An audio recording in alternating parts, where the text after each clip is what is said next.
What is the biggest thing you did, but never got recognized for? Worked 70 plus hours a week from March through May to put 3,000 students' classes online at the beginning of the pandemic. The president of the university I work for regularly thanked literally everyone else under the sun in the weekly campus updates. Not salty at all. I placed 4th in state at a high school FBLA convention and they called the wrong name.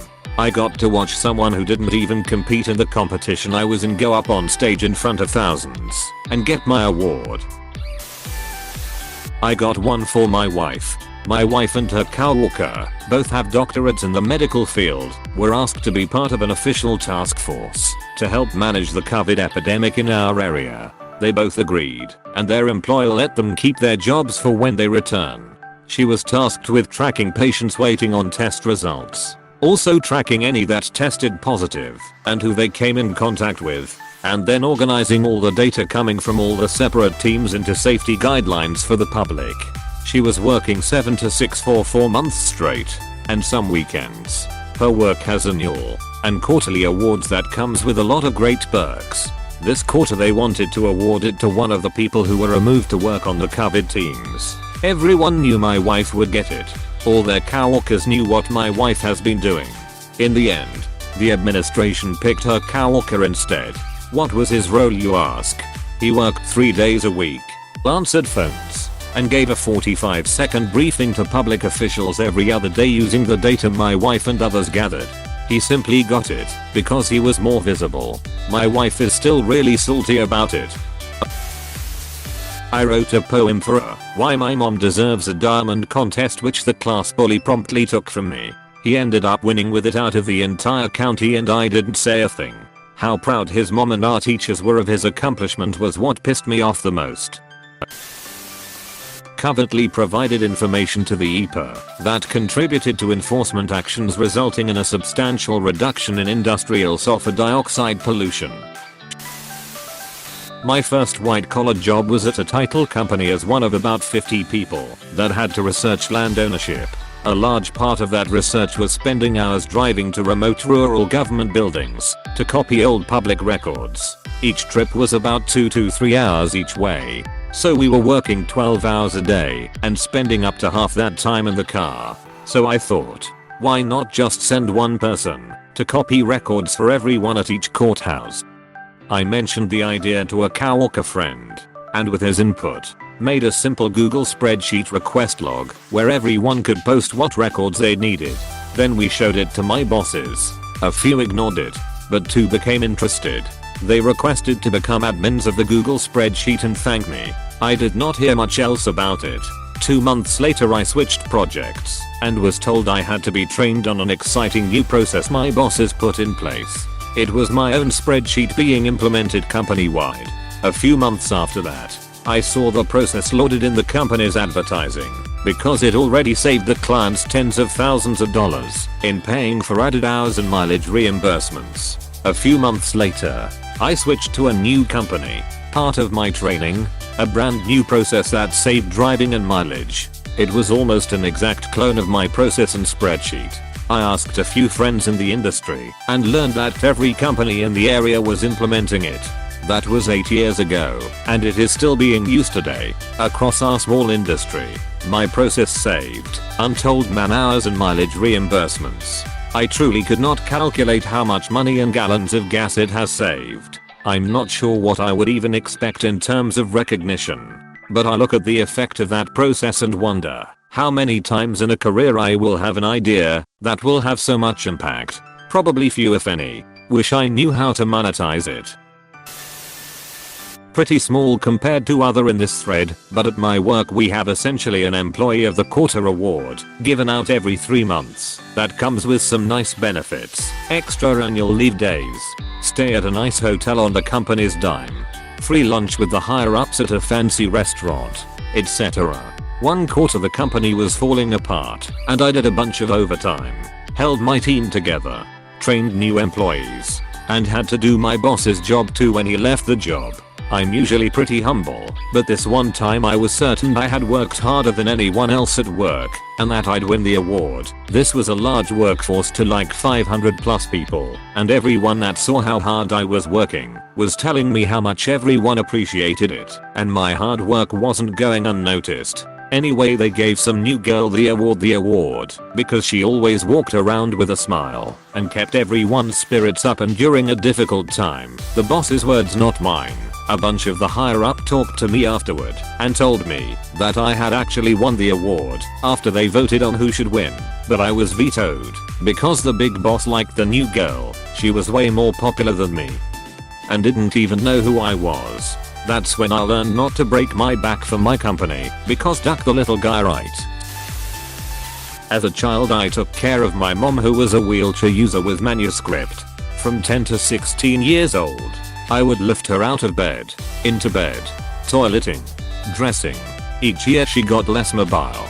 No one in my life told me how much work I was putting in. I'm real tall and was pretty strong, but it was a big job on top of school.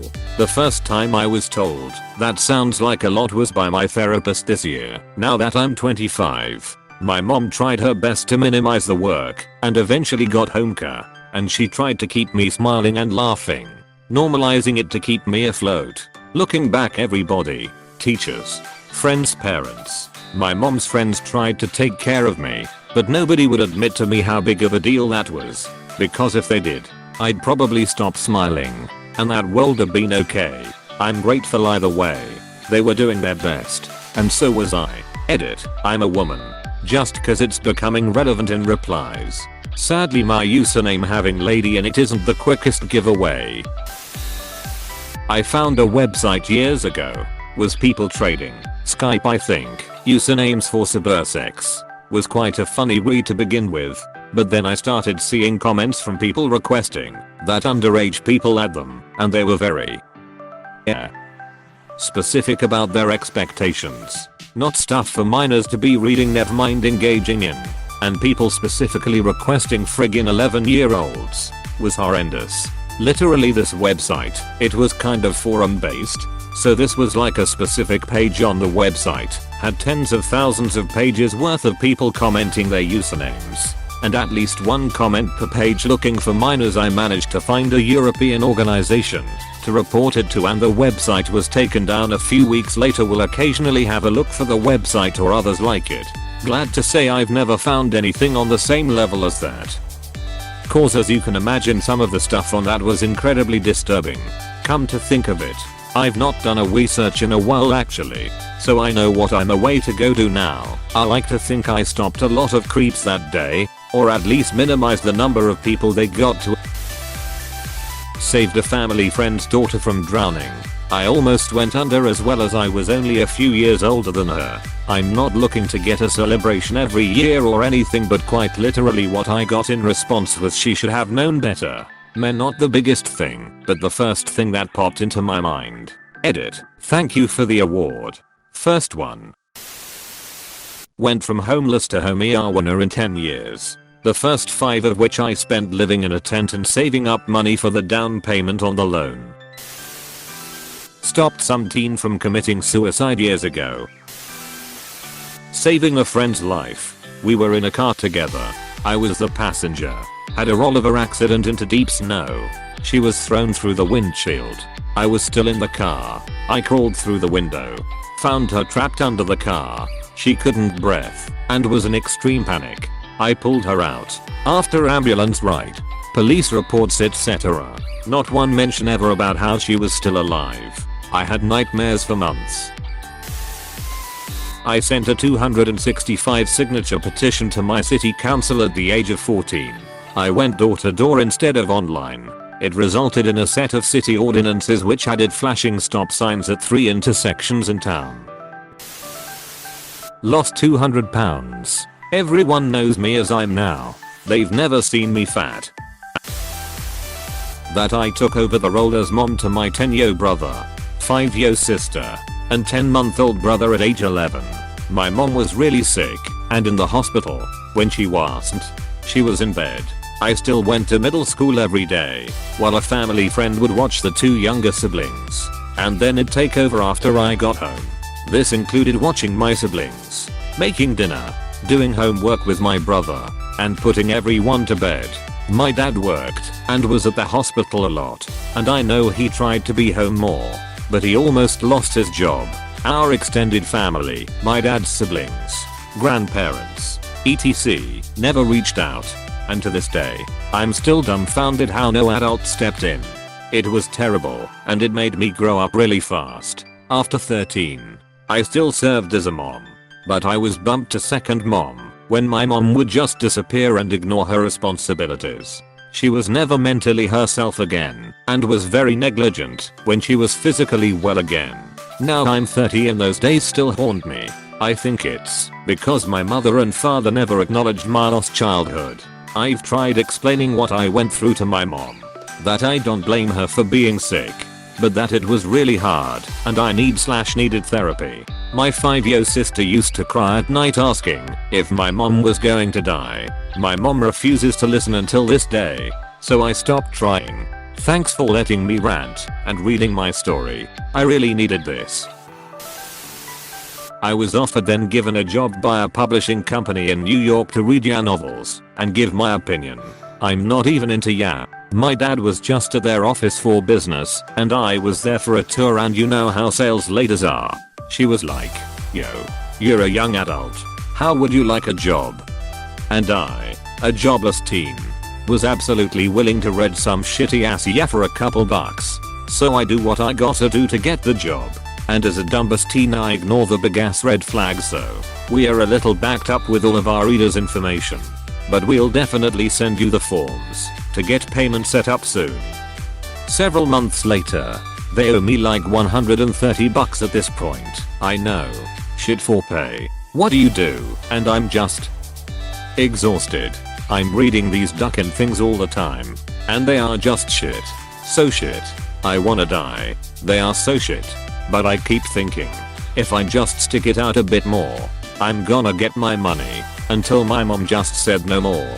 I was doing poorly in school, and the disappointment that my very first job was a bust was eating me alive. So I stopped sending them in. And a few weeks after my last assignment was due, I get an email for my ducking forms to be paid, and I never filled them out. And those assholes made out with like 15 of my ducking essays, which I know was my own fault, but I was a kid. Studying broadcasting in college. The program ran the college radio station, and we were all given shifts that changed on a weekly basis, all to give us that real world experience. They ran it as close to a real radio station as possible. It was Friday night. I was the last shift for the week. On the weekends, the station is on autopilot. Runs nothing but a playlist fed into the computer. Now the person in charge of playlists that week was the class screw up. As I was getting ready to leave, I thought, I wonder if they remembered to make playlists for the weekend. I checked the computer and they didn't. This was bad. No playlists in the computer meant the station would be dead on Saturday and Sunday. And since it was Friday night and just me left, I sat down and cranked out some playlists for Saturday and Sunday. Station ran smoothly all weekend. The class screw up still passed, and I haven't told anyone until now. 2 majors and 2 minors in 4 years of college, while working 3 jobs. Family was late and missed my graduation, and drank all the wine they bought me as a present. I'm currently taking care of my 96-year-old grandma. She has 4 living children, 10 grandchildren and a number of great-grandchildren. With the exception of one of my cousins, none of them give any ducks or are geographically close enough to her to do anything but call her on the phone once a week. When I was 22, I took care of my mom for years while she was ill, prior to her passing, and got shit on by her family before and after she died. Now my mom's mom needs help, and again no one can be bothered to show up. It's infuriating. I don't even want recognition. I just want help. Finished my sophomore year taking both high school and college classes. I go to an early college and this is pretty much known to be the hardest year at my school. At the same time COVID-19 had just hit and no one else is home but me. My grandmother, who has been bedridden for 5 months at that point, needed a full-time care service. We could not afford having a specialized caregiver around the house, so there was no question that I would do it. Both of my parents are working, and I'm 16 years old, doing online classes at home. The transition was rough, and I'm hit with new assignments with strict deadlines every day. School is hard enough online, and it's harder when you have to look out for someone who is paralyzed from their third stroke. Everything from feeding, changing, and giving her a bath. I did it alone. This went on for at least 2 months. At one point, I didn't do my assignments for 3 days and fell extremely behind. My mental state was terrible. I thought I wouldn't make it. I wanted to end it all, but I couldn't. I wasn't going to leave before my grandmother did. After the school year ended in May, I never heard from any of my teachers or classmates again. It all ended so quickly, even though each day was hell for me. As silly as it sounds, I didn't get a pat on the back or anything. With all those sleepless nights, I managed to end the school year with straight A's. Everyone expected me to do it, and I somehow did it. Oh well. 1. When I was 15, my grandparents went on a cruise, and it caught on fire. The little emergency boat she was on drifted into open sea and started to sink because it wasn't well constructed. I convinced her to sue the cruise line because of how poor they handled the situation. It was total chaos. The whole family had doubts, but after a whole month of me being annoying, they joined the other passengers and sued them. 2 years later they were $50k richer and refused to acknowledge it was my idea in the first place. 2. When my sister was 2, she pushed me into a pool and lost the balance, so she fell too. I was 4. I didn't know how to swim, and the little asshole stood on my shoulders and head while I drowned, splashing and screaming until someone came to rescue us. I saved her life, even though she tried to kill me, and still I got grounded just for being the oldest. 3. And then again, 8 years later, our summer camp did a trip to a local water park that had a pool with waves. The counselors put us in different groups by age, and since she was younger, she was in another group in the other side of the park, in age-appropriate pools and slides. She wasn't with me, so I wasn't thinking about her. I was having the time of my life with friends until I saw our donut float in the water and a pair of little legs moving in the air. I knew it was my sister because of her retina-burning neon bikini. I almost had a heart attack. Turns out, she didn't need the donut float in the slides, so she came to give it to me without telling a soul. When she got in the pool, a wave turned her float upside down and she couldn't get out. I saved her from drowning again. If I didn't spot her, I'm pretty sure she would died. No one realized. A counselor said he thought my sister was playing. When we went home, the little asshole started crying and told mom she almost drowned in the pool. And then mom got mad at me because I'm the oldest and I wasn't taking care of her. I really love my family. I paid the down payment on my best friend's house but never told anyone.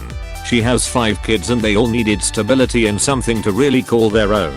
Had just cashed out on an investment when she told me she's found a house but didn't have cash for the money payment. It was like serendipity. I had the cash, so I gave it to her. I really love her and would do it again. I beat my depression. It was hard and took years of effort, but I got there. If y'all done everything right, no one will know y'all done anything at all. God Futurama. Hey, thanks for watching, and don't forget to subscribe.